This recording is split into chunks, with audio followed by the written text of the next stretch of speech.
Oh no, the recognition of head injuries, the protocols for concussions and whatnot have helped the game for one reason.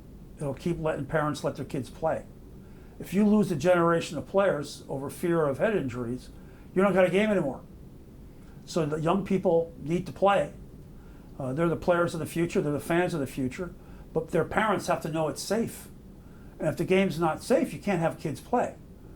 So the movement toward player safety is an unalloyed good because it hasn't really affected the play yet. Yeah, some old timers gripe about it. Oh, it's not a man's game anymore. Oh, it is, certainly.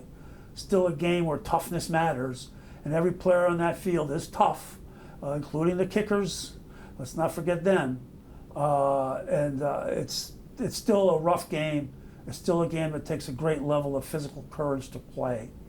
I don't think that's ever going to go away. If you can get that result while making the game safer, while keeping players from having lifelong debilitating conditions, dementia, that's all for the good, and I'm all in favor of it, and hope they continue in this trajectory. Make the game safer, people will play, people will watch, and the game's lessons can be given to the next generation. The players are much more athletic, and they're demanding things of their bodies that athletes in the past never did.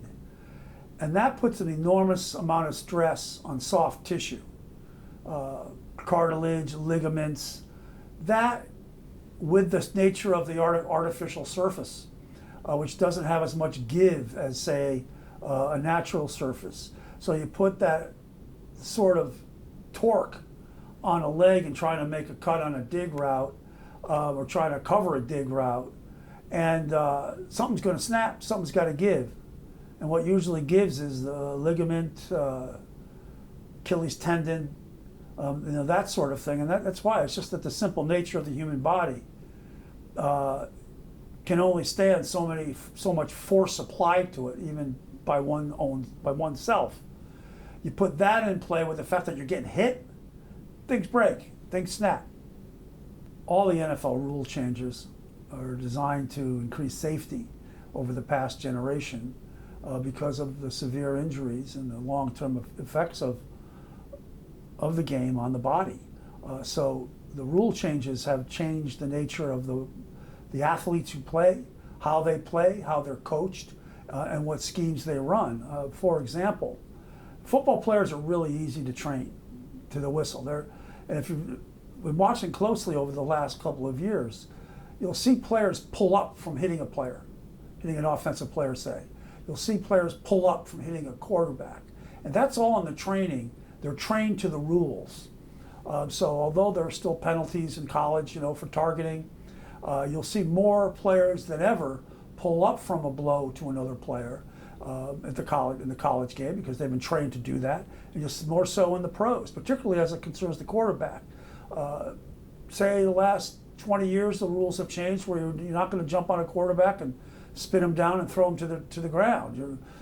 You're going to follow a certain technique which is designed to twist, and the quarterback lands on you as a defender.